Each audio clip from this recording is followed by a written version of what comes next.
Magandang araw po sa lahat. Ang grupo ko ay sina Erica Joni, Miguel Araneta, Jacob Batong at ako po si Noah Chongson.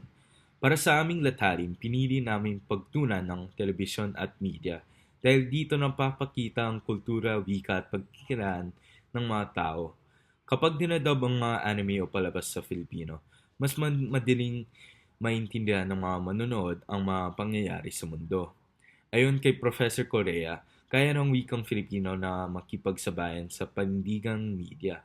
Ipinakita ng kanyang pag-aaral na may presensya ng pagka-Filipino sa mga palabas na isinasalin.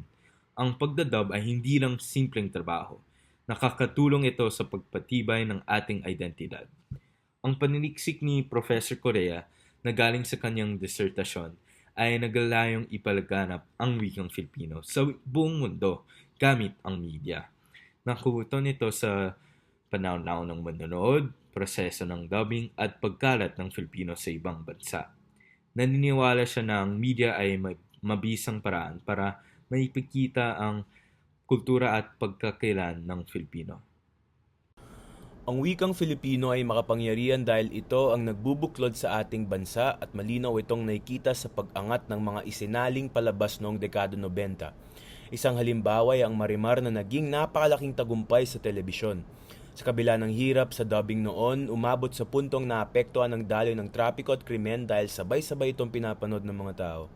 Dahil dito, nagsagawa pa ng hakbang ang pamahalaan upang matiyak na walang brownout habang ipinapalabas ito. Ang tagumpay na iyon ang nagbukas ng pinto para sa Chinese and Korean novelas at kalaunan sa anime. Sa mga isinaling palabas na ito, nakikita natin ang mga kwento ng laban, pag-asa at tibay, mga kahalagaang Pilipino.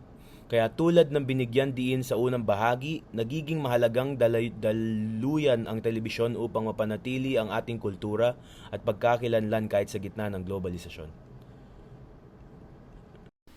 Pinatunayan ni Prof. Correa na sa pamamagitan ng dubbing, kayang ipakita ng Pilipino ang iba't ibang kultura ng mundo habang pinapangalagaan ang ating sarili. May malakas na mensahe rin siya sa mga mag-aaral.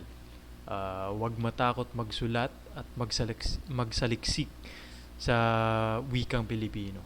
Ang wikang Pilipino ay malinaw, mabisa at may malaking puwang sa akademya.